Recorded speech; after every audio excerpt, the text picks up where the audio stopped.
Hello प्यारे बच्चों, कैसे हो? सभी ठीक हो? और सुनाओ, पढ़ाई कैसी चल रही है तुम्हारी? ठीक चल रही है पढ़ाई? हम एक नया बैच लेकर आ रहे हैं आपके लिए केमिस्ट्री का 15 तारीख से। उसमें हम पूरी कंप्लीट केमिस्ट्री कराएंगे। हर एक पेपर के लिए अवेलेबल होगी वो केमिस्ट्री की क्लास से। अब हम ऑप्टिक्स कर रहे थे अपनी। ऑप्टिक्स में हम 9 क्लास कंप्लीट कर चुके हैं। आज हम 10th क्लास को करेंगे। उसमें हम लास्ट टॉपिक पढ़ चुके थे रिफ्रैक्टिव इंडेक्स। हमें देखा था जो रिफ्रैक्टिव इंडेक्स था वो इन्वर्सली प्रोपोर्शनल था वेवलेंथ के। हमने करा था, थोड़ा सा रिवाइज करते हम पहले पिछला। एक वाइट लाइट थी, ये वाइट लाइट 7 कलर में डिवाइड हो गई थी। वीब, ग्योर, maximum wavelength,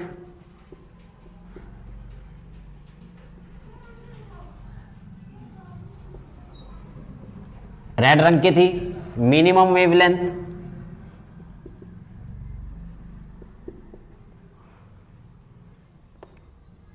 wavelength,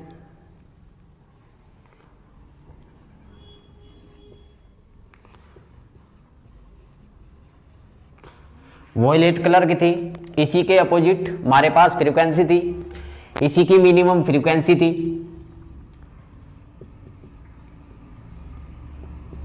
frequency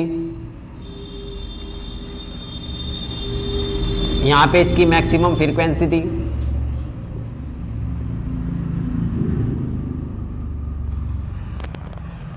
down the group चलेंगे, वेवलेंथ डिक्रीज होती चल जाएगी। क्वेश्चन कैसे पूछे गए थे? क्वेश्चन ऐसे पूछे जाते हैं, 4 रंग दे देगा, पूछ लिया जाएगा किसकी वेवलेंथ सबसे ज्यादा है, किसकी वेवलेंथ सबसे कम है।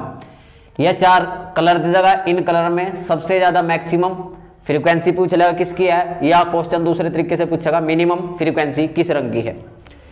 ये डाउन द ग्रुप चलेंगे तो हमारे पास वेवलेंथ डिक्रीज होती जाएगी, और जैसे जैसे डाउन द ग्रुप चलेंगे फ्रीक्वेंसी के केस में हमारे पास क्या होती चल जाएगी, इंक्रीज होती चल जाएगी। हमने लास्ट टॉपिक कर लिया था, अब इसी में हम आगे करेंगे। हमने करा था फार्मूला जो रिफ्रैक्टिव इंडेक्स था n, ये हमारे पास रिफ्रैक्टिव इंडेक्स 1/λ के इक्वल था। लैम्डा को कहेंगे वेवलेंथ, n को कहेंगे रिफ्रैक्टिव इंडेक्स। जो n है उसको कहेंगे रिफ्रैक्टिव इंडेक्स,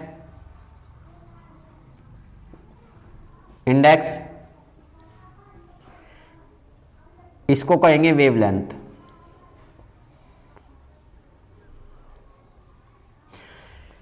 इसको कहेंगे अपवर्तनांक,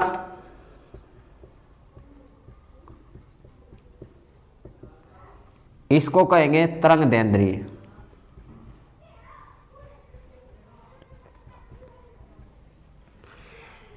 इसी में हम जिसका रिफ्रैक्टिव इंडेक्स ज्यादा होगा उसकी वेवलेंथ कम होगी, और जिसका रिफ्रैक्टिव इंडेक्स कम होगा उसकी वेवलेंथ क्या होगी, ज्यादा।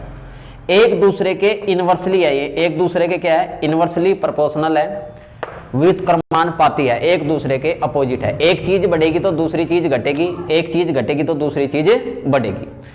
इसी में ही हम जिसका रिफ्रैक्टिव इंडेक्स ज्यादा होगा, रिफ्रैक्टिव इस एरो के ऊपर के निशान को इंक्रीज का निशान मानेंगे, और जिसका रिफ्रैक्टिव इंडेक्स ज्यादा होगी उसकी वेवलेंथ क्या होगी, कम होगी। सबसे वेवलेंथ कौन से कलर की कम है, वॉयलेट कलर की। कौन से कलर की है, वॉयलेट कलर की।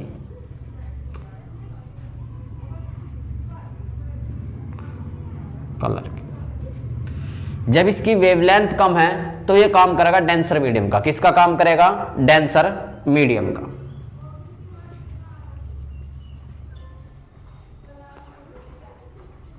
किसका काम करेगा, डेंसर। इसका हमारे पास वॉयलेट जो कलर है इसकी वेवलेंथ सबसे कम है, रिफ्रैक्टिव इंडेक्स सबसे ज्यादा होता है। रिफ्रैक्टिव इंडेक्स इसका क्या होता है, सबसे ज्यादा होता है, तो ये किसका काम करेगा, डेंसर मीडियम का। और जिसका रिफ्रैक्टिव इंडेक्स कम होगा और वेवलेंथ क्या होगी, ज्यादा होगी, वो काम करेगा रेयर मीडियम का। किसका काम करेगा, रेयर मीडियम का। तो मैक्सिमम वेवलेंथ कौन से की है? रेड रंग की। कौन से की है? रेड कलर की। ये पूछा गया जिसका रिफ्रैक्टिव इंडेक्स ज्यादा है तो वो कौन सा काम करेगा? तो वो डेंसर मीडियम का काम करेगा। जिसका रिफ्रैक्टिव इंडेक्स कम है वो किसका काम करेगा? रेयर मीडियम का। किसका काम करेगा? रेयर मीडियम का। तो सबसे ज्यादा रिफ्रैक्टिव इंडेक्स, ये भी पूछ लिया जाता है क्वेश्चन, जिस कौन सा कलर है जिसका रिफ्रैक्टिव इंडेक्स सबसे कम होता है? रिफ्रैक्टिव इंडेक्स रेड कलर का सबसे कम होता है और सबसे ज्यादा रिफ्रैक्टिव इंडेक्स कौन से का होता है? वॉयलेट कलर का होता है। इसी में हम आगे चलेंगे। Question, refractive index depend upon the, depend किस किस पे करता है? Refractive index, refractive index depend upon,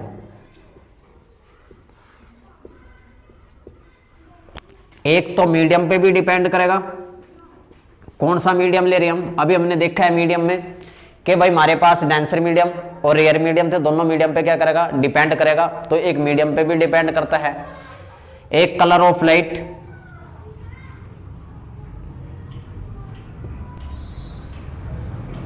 colour of light के भी डिपेंड करा। रेड लाइट का हमारे पास रिफ्रैक्टिव इंडेक्स क्या था? जो हमने भी पढ़ा था, जो रेड लाइट थी उसका रिफ्रैक्टिव इंडेक्स क्या था? सबसे कम। उसका क्या था? हमारे पास वॉयलेट का सबसे ज्यादा। अभी हमने करा था इसी में केस ये। अब इसमें तीसरा, तो ये मतलब किस पे डिपेंड करा? कलर ऑफ लाइट पे भी डिपेंड करता है और टेम्परेचर पे भी डिपेंड करता है। किस पे डिपेंड करता है? टेम्परेचर। जैसे टेम्परेचर पे भी डिपेंड करता है। जब क्या होते हैं, हवा गर्मी ज्यादा होती है, हवा क्या करती है? एक्सपेंड करती है, फैलती है। फैलने के बाद तो क्या होती है? हवा दूर दूर चल जाती है। जब गर्मी का मौसम होता है तो हवा दूर दूर जाएगी, तो हमारे पास जब दूर चली जाएगी तो उनकी वेवलेंथ बढ़ जाएगी। जब वेवलेंथ बढ़ जाएगी तो उनकी वेवलेंथ तो ज्यादा हो जाएगी, रिफ्रैक्टिव इंडेक्स क्या हो जाएगा? उनका कम हो जाएगा। तो डेंसर मीडियम का काम करेगा। जब ठंड का मौसम होता है, ठंड के मौसम में क्या होता है? हवाएं क्या होती है? कोल्ड होती है, ठंडी होती है। सारे पार्टिकल एक समान एक जगह रहते हैं। तो उस केस में हमारे पास किसका काम करेगा? वो जब एक जगह इकट्ठा होंगे तो वो काम करेगा डेंसर का, तो वो रेयर का काम नहीं करेगा, डेंसर का काम करेगा। जब डेंसर का काम करेगा तो वही हमारे पास इस तरह से किस पे डिपेंड करती है? टेम्परेचर पे भी डिपेंड करती है हमारे पास। तो रिफ्रैक्टिव इंडेक्स किस किस पर डिपेंड करेगा? एक तो मीडियम पे, कौन सा मीडियम है? एक कलर ऑफ लाइट पे, और किस पे डिपेंड करेगा? टेम्परेचर पे। इन सभी पे क्या करता है? डिपेंड करता है। अब इसी में हम अगला टॉपिक करेंगे, एग्जाम्पल पढ़ने हमें रिफ्लेक्शन ऑफ लाइट के। क्या पढ़ेंगे? एग्जाम्पल पढ़ेंगे हम रिफ्रैक्शन ऑफ लाइट के। हमने टॉपिक पढ़ा था रिफ्रैक्शन ऑफ लाइट। इसके क्या करेंगे? एग्जाम्पल। हमें क्या पढ़ने? इसके एग्जाम्पल पढ़ने। रिफ्लेक्शन ऑफ लाइट की हमें क्या पढ़ने हैं? एग्जाम्पल। तो आज हम एग्जाम्पल पढ़ेंगे। हमने पढ़ा था रिफ्रैक्शन वो होता है जब लाइट एक मीडियम से दूसरे मीडियम में चली जाती है, उसी को कहते हैं रिफ्लेक्शन ऑफ लाइट। उसी को क्या कहेंगे? Refraction of light. जब लाइट एक माध्यम से दूसरे माध्यम में चली जाती है। इसके लिए एग्जाम्पल में जो वस्तु जहां पे है वो वहां पे ना दिखाई दे, वो किसका एग्जाम्पल होगा? रिफ्रैक्शन ऑफ लाइट का। जब वस्तु उसकी एक्चुअली पोजीशन पर ना दिखाई दे, वो किसका एग्जाम्पल होगा? रिफ्रैक्शन ऑफ लाइट का। जैसे एक बाल्टी ले ली हमने, ये हमारे पास एक बाल्टी है, ये बाल्टी खाली है। हमने यहां से देखना स्टार्ट करा तो हम इसकी तलाई को, जो इसकी तली है उस तली को हम चेक कर सकते हैं कहां पे है। जब इसमें हम क्या करते हैं? बाल्टी में पानी भर लेते हैं। बाल्टी में क्या कर लेते हैं? वाटर भर लेते हैं। हमें इसकी तली ऊपर उठी दिखाई देती है।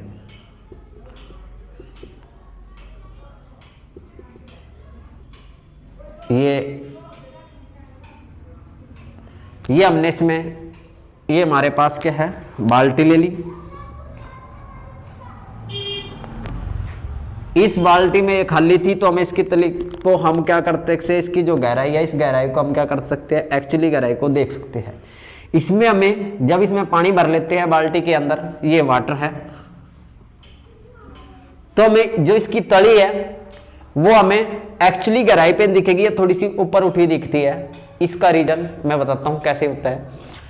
देखो यहां पे हमने कोई आई लगा ली, ये आई है, आंख है।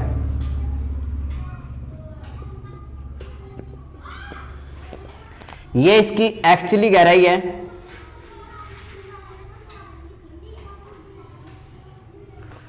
ये इसकी एक्चुअली गहराई है। ये हमारे पास जो वाटर है और ये एयर है, ऊपर इसके क्या है, एयर है, ये क्या है, वाटर। जो वाटर है ये किसका काम करेगा, डेंसर मीडियम का। जो वाटर है वो किसका काम करेगा, डेंसर मीडियम का। ये ऊपर एयर है, जो ये एयर है ये काम करेगी रेयर मीडियम का, मीडियम। ये किसका काम करेगी, रेयर मीडियम का। जैसे ये रे वाटर से बाहर की ओर आती है तो मतलब रे कहां से चली, वाटर से एयर में चलेगी। जब वाटर से कहां चलेगी, एयर में चलेगी, तो हमारे पास ये रे चली तो हम इसी के क्या करेंगे, एक परपेंडिकुलर ड्रा करेंगे जो नॉर्मल होता है। इसी के परपेंडिकुलर ये ड्रा कर लिया, ये है नॉर्मल। ये क्या है, रे। ये रे हमारे पास वाटर से निकली, किससे निकली, वाटर से निकली। वाटर से निकलने के बाद हमने क्या करा, इस रे के परपेंडिकुलर, इस रे के परपेंडिकुलर एक नॉर्मल खींच लिया। और रे कहां से चली, वाटर से कहां चली, एयर की कहनी चली, डेंसर मीडियम से रेयर मीडियम में चली। कहां चली, डेंसर मीडियम से रेयर मीडियम में चली। तो जो रे है कहां जाएगी, नॉर्मल से दूर हटती है। नॉर्मल से जो होती है क्या हटती है, दूर की ओर हटती है। नॉर्मल से क्या करेगी, दूर की ओर हटेगी। जब दूर की ओर हटेगी तो ये क्या होगी, इधर की ओर जाएगी।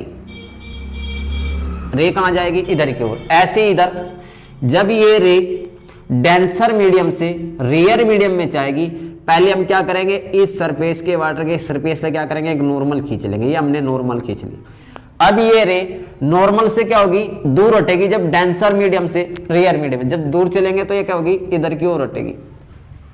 अब हमें पता है इन दोनों रे को हम आगे तक बढ़ाए तो ये आपस में नहीं मिलेगी, तो हम इनको क्या करते हैं, अंदर की ओर ड्रा कर लेते हैं। इनको हम दोनों को क्या कर लेंगे, अंदर की ओर ड्रा कर लेंगे। जहां पे ये दोनों मिलेगी हमें वहीं पे उसकी क्या चमकेगी, गहराई का पता लगेगा। पहले ये गहराई यहां थी, अब ये गहराई हमको कहां पे लगेगी, यहां पे लगेगी, जहां पे ये दोनों लाइन मिल जाएगी। तो हमें अब इसकी जब ऊपर से आंख से हम यहां से देखेंगे तो हमें इसकी गहराई यहां पे चमकेगी। ऊपर उठी इस कारण से दिखती है, किसके कारण, रिफ्रैक्शन ऑफ लाइट के कारण। क्योंकि लाइट क्या करती है, नॉर्मल से दूर हट जाती है, क्योंकि ये आगे नहीं मिलेगी, इधर आके मिलेगी। उसी को कहते हैं रिफ्लेक्शन का एग्जाम्पल। कोई भी चीज अपनी जगह से दूसरी जगह पर दिखना, वही किसका एग्जाम्पल कहलाएगा, रिफ्लेक्शन ऑफ लाइट का। दोबारा बता रहा हूं मैं इस चीज को, दोबारा एक बार और समझो कि कोई बाल्टी खाली है तो उसकी हम एक्चुअली गहराई को पता कर सकते हैं, हमें पता है इसकी वास्तविक गहराई कितनी है। जब उसमें बाल्टी में पानी भर लेते हैं, पानी भरने के बाद हमें उसकी जो तली है बाल्टी की वो ऊपर उठी दिखाई देती है। वो उसका रीजन बता रहा हूं मैं, कैसे, देखो हमने हमारे पास ये मैंने कोई बाल्टी ली, इस बाल्टी में पानी भर लिया। पानी भरने के बाद ये ऊपर है जो ये एयर है, इसमें क्या है, वाटर है।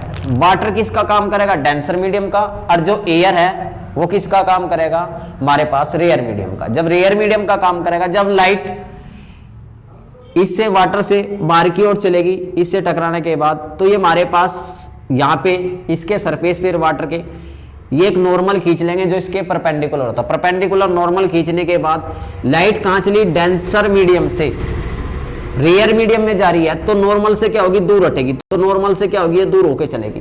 तो अब रे ऐसे जाएगी, ऐसे इसमें ये लाइट जा रही है हमारे पास, ये क्या होगी, ये नॉर्मल खींच लिया। अब लाइट क्या होगी, डेंसर मीडियम से रेयर मीडियम चली, तो ये क्या होगी, इस नॉर्मल से दूर हटके चलेगी। नॉर्मल से क्या होगी, दूर हटके चलेगी। अब हमें पता है ये दोनों लाइन आगे कहीं भी नहीं मिलेगी, तो हम क्या करेंगे, इन्हें अंदर की ओर ड्रा कर लेते हैं। क्या कर लेते हैं, इनको अंदर, जहां पे ये मीट करेगी, जहां पे ये मिल जाएगी, दोनों लाइन, दोनों क्या लाइन है, जहां पे ये मिल जाएगी वहां पे हमें इसकी क्या लगेगी, गहराई में। हेलो प्यारे बच्चों, कैसे हो, सभी ठीक हो, और सुनाओ पढ़ाई कैसी चल रही है तुम्हारी, ठीक चल रही है पढ़ाई। हम एक नया बैच लेकर आ रहे हैं आपके लिए केमिस्ट्री का 15 तारीख से। उसमें हम पूरी कंप्लीट केमिस्ट्री कराएंगे हर एक पेपर के लिए। अवेलेबल होगी वो केमिस्ट्री की क्लास से। अब हम ऑप्टिक्स कर रहे थे अपनी, ऑप्टिक्स में हम 9 क्लास कंप्लीट कर चुके हैं। आज हम 10th क्लास को करेंगे।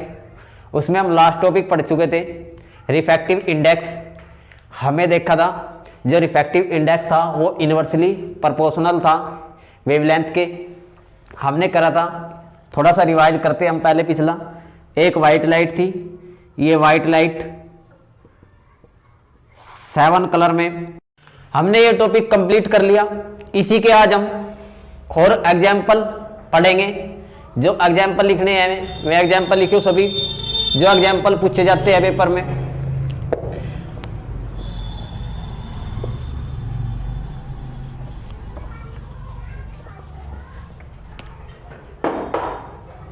तारों का चमकना, तारों का चमकना, ट्विंकल ऑफ स्टार, तारों का चमकना। पहला एग्जाम्पल, बाल्टी में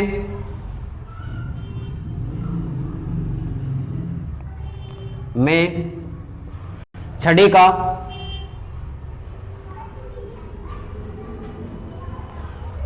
जो बाल्टी में छड़ी होती है उस छड़ी का मुड़ा हुआ देखना,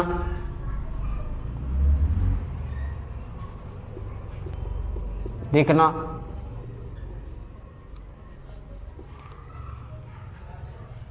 बाल्टी में पेंसिल का मुड़ा दिखना।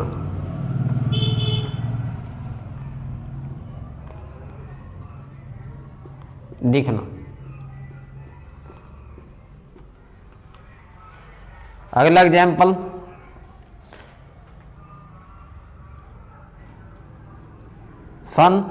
Sunrise and delay sunset.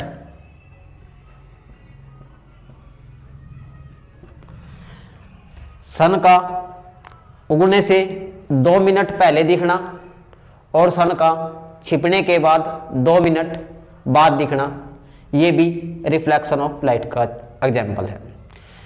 और जितने भी एग्जाम्पल है इसमें, जैसे बाल्टी के अंदर 5 का कॉइन्स ले ले, उस कॉइन्स को भी ऊपर उठना भी, वो भी किसके कारण दिखेगा? Refraction of. जो चीज अपनी एक्चुअली गहराई पर ना दिखे, दूसरी जगह दिखे, तो वो एग्जाम्पल होगा रिफ्रैक्शन ऑफ लाइट का। इसका आगे मैं जिक्र करूंगा, आगे बताऊंगा तारों का चमकना। जब हम आगे टॉपिक पढ़ेंगे उसमें बताऊंगा कैसे चमकते हैं तारे, अपनी ओरिजिनल पोजीशन पे नहीं दिखते, दूसरी जगह दिखते।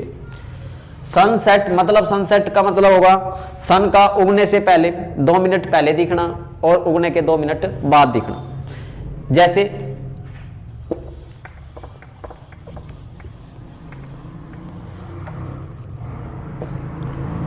जब सन यहां पे होगा अपनी एक्चुअली पोजीशन पे, तो हमें यहां पे दिखाई देगा। किसके कारण?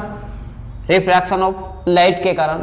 सन यहां पे होगा अपनी एक्चुअली पोजीशन पे, हमें यहां की बजाय वो यहां पे दिखेगा 2 मिनट पहले। किसके कारण दिखता है वो? रिफ्लेक्शन ऑफ लाइट के कारण वो दिखता है।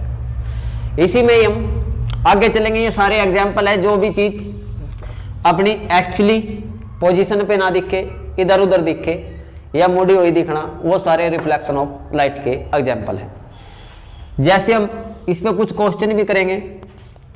ये बाल्टी ले ली, इस बाल्टी की वाटर ले लिया, इसके अंदर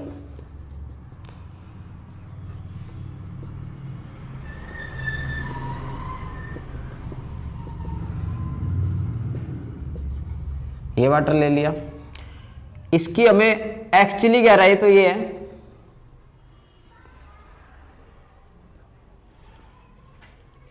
ये नॉर्मल खींच लेंगे, ये इधर जाएगी, ये भी नॉर्मल खींच लेंगे, ये तो लंब से दूर हटेगी, नॉर्मल से दूर हटेगी। तो ये जहां भी मिलेगी वो उसकी हमारे पास क्या होगी? एप्रियंट। इसी को यहां से अंत तक की जो एक्चुअली होगी इसे कहेंगे हम, इसको नाम दे देंगे डी, एक्चुअल डेप्थ, वास्तविक गहराई।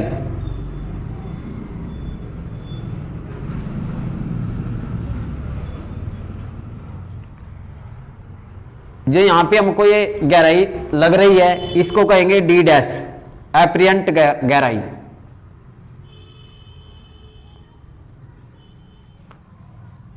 डेप्थ, वास्तविक ये कहलाएगी आभासी गहराई। एन होगा रिफ्रैक्टिव इंडेक्स।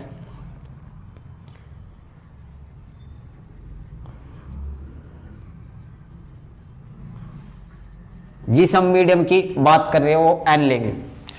जैसे हमको यहां से अंत तक की ये गहराई दे दी, टोटल एक्चुअली गहराई दे दी 24 सेंटीमीटर। और क्वेश्चन में पूछ लिया हमारे पास डी तो दे दिया 24 सेंटीमीटर, डी डैश निकाल लो, मतलब एप्रियंट डेप्थ निकाल लो या आभासी गहराई निकाल लो। तो इसके लिए हमारे पास डी डैश निकालने का फार्मूला होगा डी बाय में एन। डी को कहेंगे एक्चुअली गहराई, एन को कहेंगे रिफ्रैक्टिव इंडेक्स। क्वेश्चन आया हुआ है ये पेपर में भी। एक्चुअली की गहराई हमको 24 सेंटीमीटर दे दी और जहां पे इसको हम महसूस करेंगे कहां पे इसकी गहराई है पानी के अंदर, तो हम उसको निकालने का फार्मूला क्या होगा, डी अपॉन में एन।